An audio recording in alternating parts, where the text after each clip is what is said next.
I recently was thinking about childhood memories and our common events. To this day, I remember that we used to run for our life upstairs after we turned the lights off in the living room thinking something would grab us, right?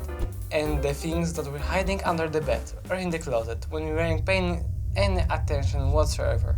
And then it hit me. I want to capture those memories that bring us to nostalgia and joy. So that's why I'm making this horror game. And boy oh boy, it turned out actually so terrifying that even I, the death itself, can play it without myself and having 4,391 heart attacks. Let me finish this intro and I will tell you how I exactly did it. Moving on.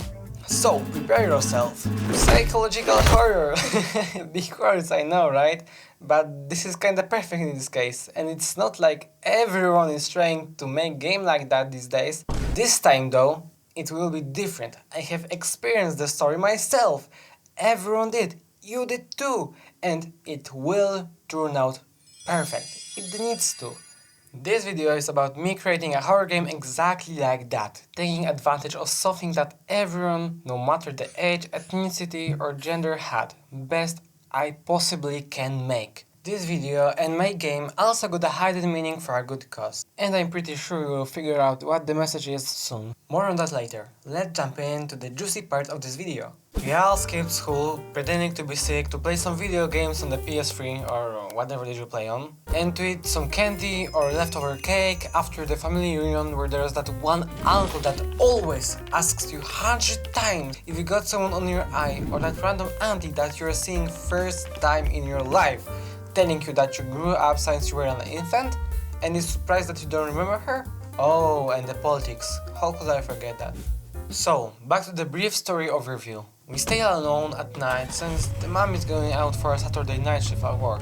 And as a 10-year-old, we have a whole house to ourselves. And we can finally play some video games in peace that aren't really meant for kids. Watch on the TV whatever we want and eat an unbearable amount of some fire Halloween candy. And just have fun since there won't be second opportunity soon, right? It turns out that the Halloween candy that we worked so hard to get, our candy, is gone. Just like that. But we won't give up so easily. No. We decide that the best thing to do is to search for it. Since maybe mom hid it somewhere. And then there's the pill. It turns out mom hid it because the candy was most likely contaminated with some drugs. But as a hungry 10-year-old that is having a night of his life, some allegedly unwanted substances won't stop us from having some sugar rush. We devour it and just continue with the night and the task on the bucket list, just like nothing happened. And that is how the things get going and the whole scary aspect begins. Let me tell you why the sweetest mom ever that will do anything for her son could possibly leaving her son alone at night just for some extra cash? Before that though, let's start with the place the story is happening, unfolding, you know what I mean, and the unique and brilliant way I'll scare the players without cheap jump scares. As I said in the beginning, I want to create the best thing that I possibly can, even if it means long sleepless nights, lack of motivation, learning a bunch of new skills like playing on guitar, cinematography, human, especially kids psychology, and more. In order to make the player feel really immersed in the story and game, I couldn't just grab some pre-made house asset, because the fans of horror games would immediately recognize that. Trust me. I used just a little bit of pre-made assets for the sake of saving a month or two. And I deeply believe that if the assets don't break immersion and suit the atmosphere of your project, are okay to be used by the indie developers. Let me give you an example in my game. Instead of making my own car model that will probably turn out horrendous, for the mom leaving to work cutscene, which would take me around a week or two to learn how to make it, I just yoinked one of this lovely guy that decided to make one and post it for free. And before you say, hey, but those are very retro-like, it won't suit your game atmosphere. No, you can't do that, it's just called a ghosted flip. Or, why are you so handsome and smart and funny? Firstly, it will, and if not, then It's only for a 5-second cutscene, right? On which the car is really in the shadows, so you can't see it that much. Secondly, still most assets are made by my own precious hands, and it really sped up the work, like really. Even the 20% of the pre-made models that I needed to tweak and texture myself helped a lot. And for the third, that's like actually true, you know? I don't need to debunk that. So, all the story is happening in the average cozy house that I made.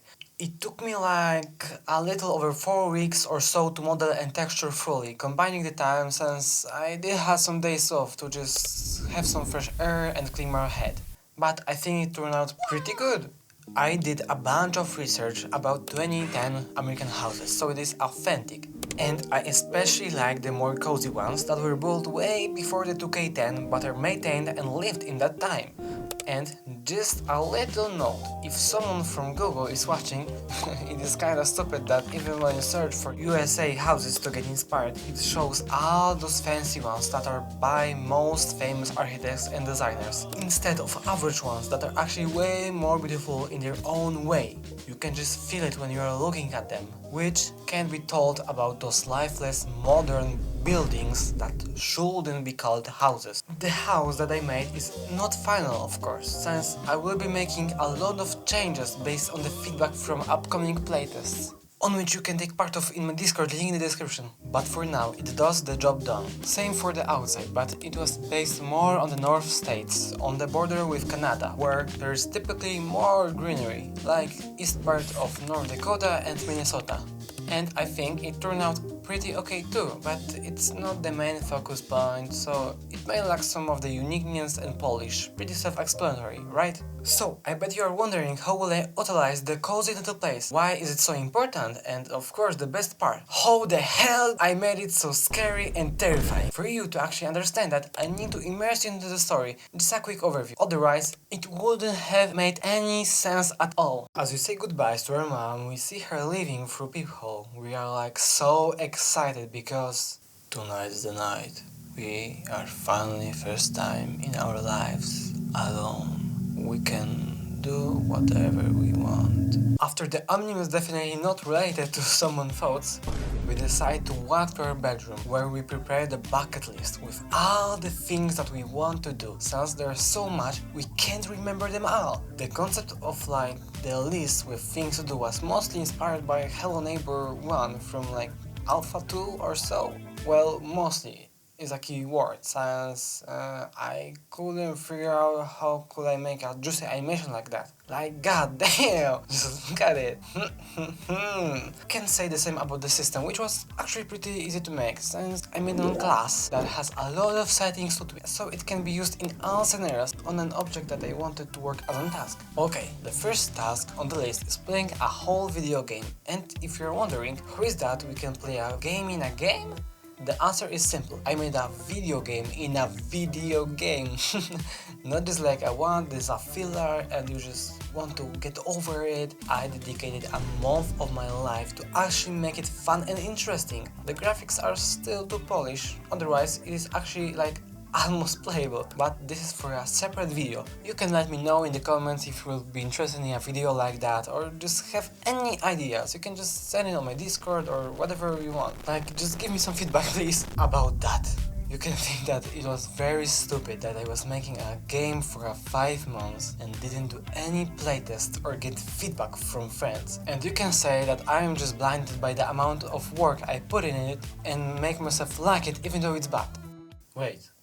Oh fuck! As the second thing that isn't on the list but I felt like it would have sense to put in my game is microwaved lasagna.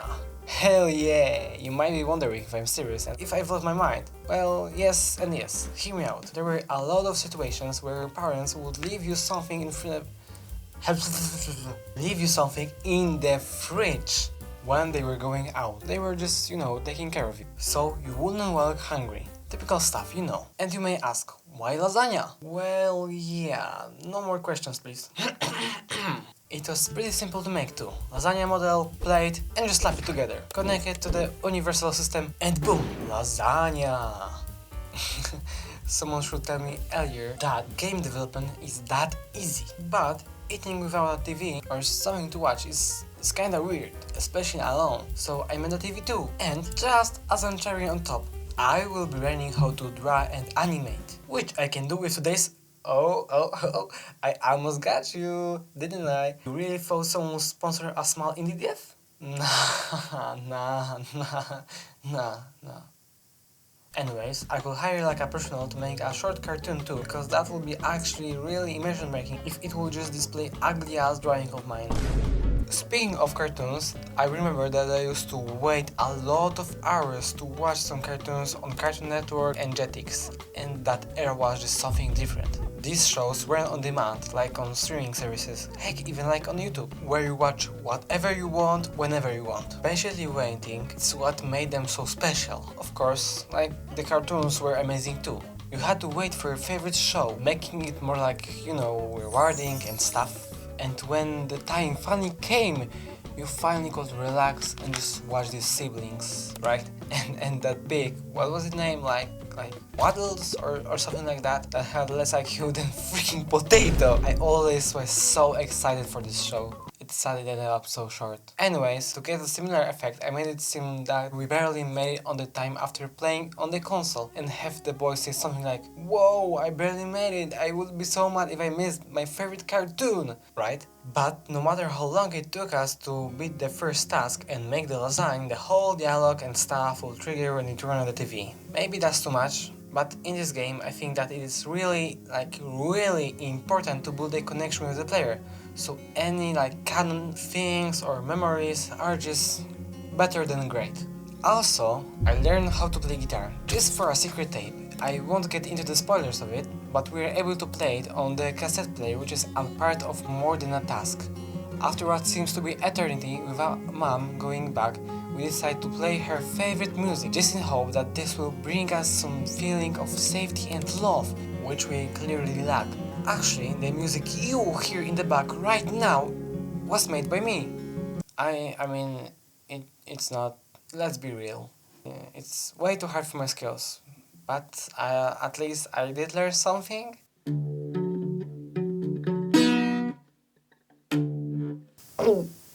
Well, yeah. And now, the last task before the explanation of how I achieved my goal of having players in almost constant feeling of unease, which is Halloween candy. Hell yeah! Finally, the best part. So, we get hungry after watching the TV, but not for a typical food, but for some snacks. Best option is to eat some candy from couple days ago that we decide to save for today, right? As we check our nightstand, there's nothing there. Who could betray us like that? Unbelievable. But we aren't Waddles. We have enough IQ to figure out that it was the mom who hid it. Our mom! After some time searching, we can find it somewhere, no spoilers, and we proudly take it out all from the back onto the table. And then there's you guess it, the bill. I cannot. We eat everything else, all the chocolate bars, peanut butter bars, and candy, but we aren't that stupid. We wouldn't eat the... Well, okay, I didn't expect that, but I guess we can talk about the scares now, right? I don't know anymore, help. So, on the February 27, 2025, around midnight, I knew I had to do something bold. So we players will have some fun playing my game. I began doing research of what people are scared the most. There were, typical stuff, like spiders, ghosts, maybe some kind of monsters too, zombies. But as I read in an article verified by American patriots, the fear of the dark is one of the most deeply rooted human instincts, shaped by our ancestors' need to stay alert when danger could be hiding just out of sight. It's not the darkness itself we fear, but the unknown that might be waiting within it.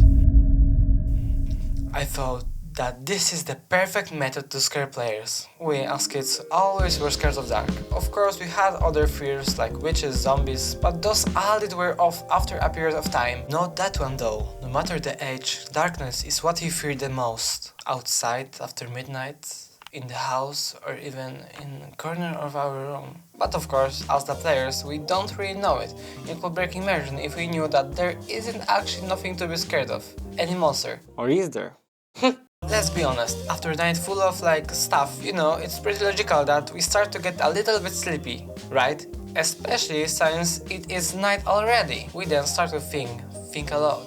That our mom, the sweetest mom to ever exist, that always loved us and taken care of us, left. And we are now alone at the middle of the night. She must have reason to do so, and the only explanation that is logical, she is just trying to make some money, so we can have great childhood and future. That's all she ever wanted, to see us happy and successful, and we still can't grasp how one person could do all that to us without any hesitation, without nothing in return. We should help her out too. We must too. Even the smallest things, like turning the lights off so the electrical bill is smaller, matter.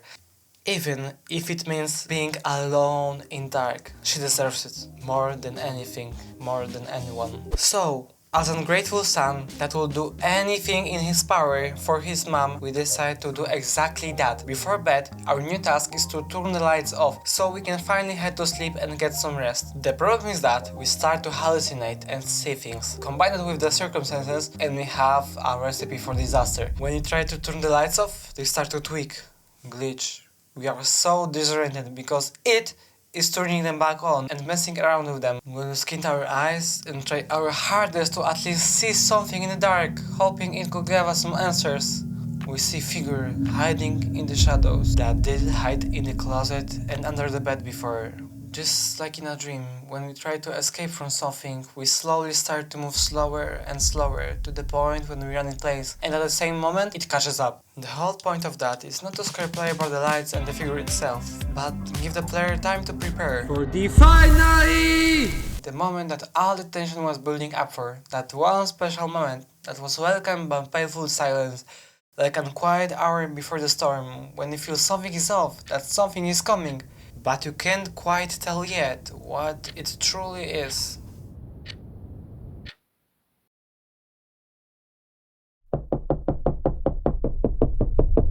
Okay, the story continues. That's it! I won't mess around with it anymore. Just keep the lights on and go to the bed. That's when it gets much worse. Our job? Just keep the lights on. We're not gonna risk our lives. Nah, sounds simple, right? Until it starts getting out of hand. Every second, the light flickers. Every time we slip up, it gets closer. That's when it just stops hiding behind unnoticeable things and events. It shows us what it is really capable of. Let's be real here. If something like that happens to me, I'm straight up sprinting out of my house. I bet you will too. I don't wanna be cursed for the rest of my life by some demon. Nah, the feel that something is crippling behind you, ready to grab you by your leg. The feeling of something chasing you while you try to head back to the light, to the safety of your own home, which turned out is the worst place to be at this moment. Like all the years spent here didn't mean nothing. It doesn't have the same homey feeling that you always craved going back from vacations, being happy that you could finally sleep in your own bed. Real talk.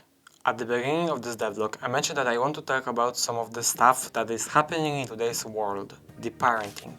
We know how easily we can change kids' perspective on stuff by providing some information, and the fact that this can be sometimes bad. But it's parents' job to keep their kids well behaved and educated. Of course, controlling everything and being very strict isn't a good thing too, since you will probably, turn out as an asshole. Blah blah blah. But that's not what I'm trying to say. In my game, I want to shine the lights over family traumas that are often untreated or ignored. I'd love to tell you more about that, but I don't really want to spoil the plot. I hope you understand that. And the most f***ed up thing is that it's not uncommon. People just think that these kids will forget that, or just stop caring after a certain period of time.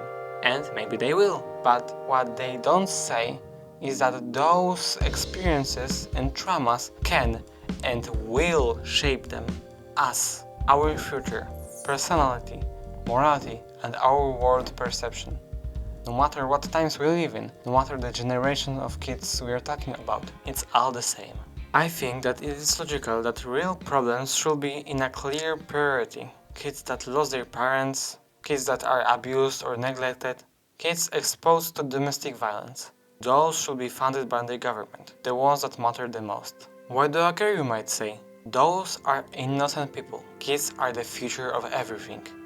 They will rule the world when we are old. So I think we should take care of them and hope that they will do the same for us when we are laying alone in hospital beds. And if you got someone that has some problems, or even you are the one that has them, even if it is the smallest problem on earth, you should get help. Talking to family, friends, or even therapist helps. Trust me.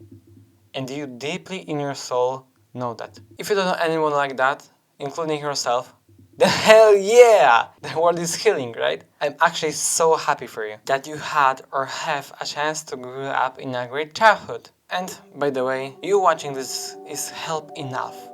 You, yes you are making a change just by doing that. Since this video will be recommended to more people, and some of them might actually need that speech that I hope motivated them to seek for help.